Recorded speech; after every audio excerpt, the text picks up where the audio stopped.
आज भारत समेत दुनिया के बहुत से देश अपने यहाँ आधुनिक लड़ाकू विमान बनाते हैं, लेकिन दूसरे विश्व युद्ध तक ऐसा नहीं था।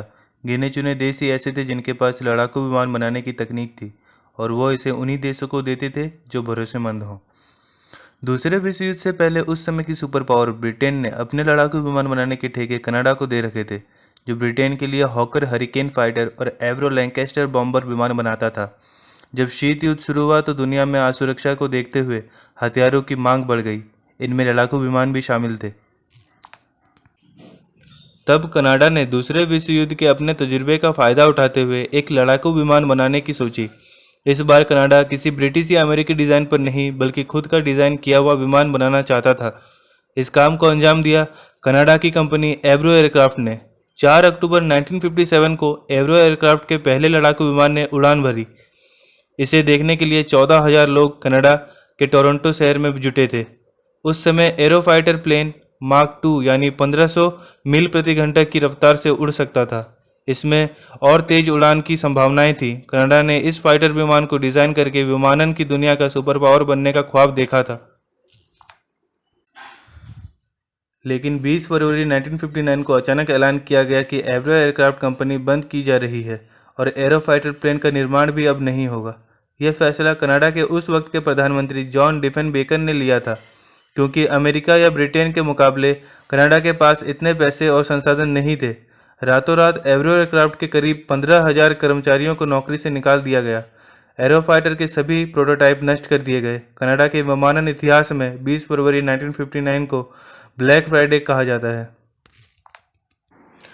एरो ने कनाडा को फाइटर विमानों वाली महाशक्ति तो नहीं बनाया, लेकिन उसने एक और महाशक्ति यानी अमेरिका के चांद पर पहुंचने के ख्वाब को पूरा करने में महत्वपूर्ण भूमिका अदा की थी।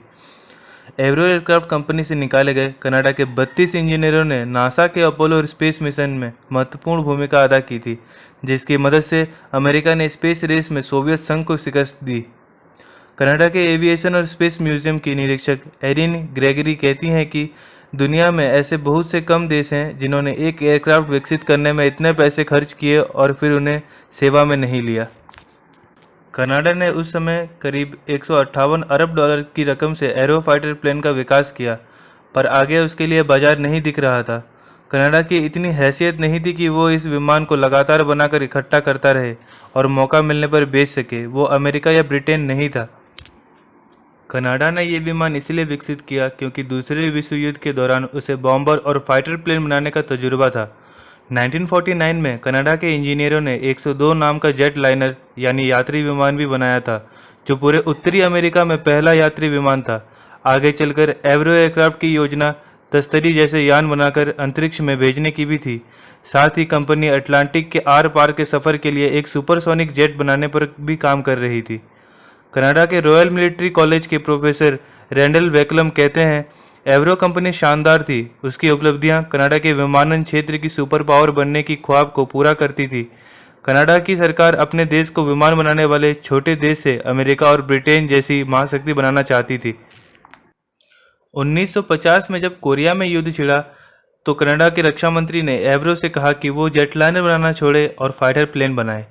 1954 में कनाडा की एयरफोर्स ने भी एक फाइटर प्लेन का टेंडर निकाला। इससे एवरो एयरक्राफ्ट के इंजीनियरों को अपने लिए एक मौका मिला और 1957 में एरो फाइटर प्लेन पहली उड़ान भरने के लिए तैयार था। मगर यह इतना विकसित विमान था कि कनाडा के पास इसकी टेस्टिंग तक की सुविधा नहीं थी। इस विमान को अमेरिका में नेशनल कमेटी फॉर एरोनॉटिक्स के रिसर्च सेंटर में ले जाकर टेस्ट किया गया।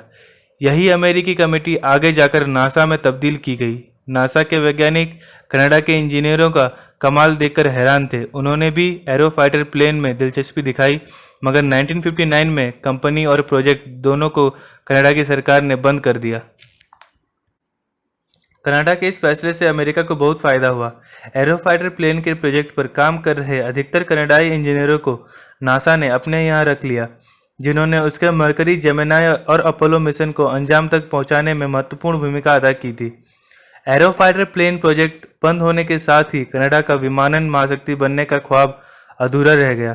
हालांकि जानकार कहते हैं कि अगर एरो फाइटर प्लेन बनना जारी भी रहता तो भी शायद कनाडा का ये सपना अधूरा ही रहता, क्योंकि कनाडा की सरकार के पास इतने पैसे नहीं थे कि मांग न होने के बावजूद वो इस प्रोजेक्ट को जारी रख पाती।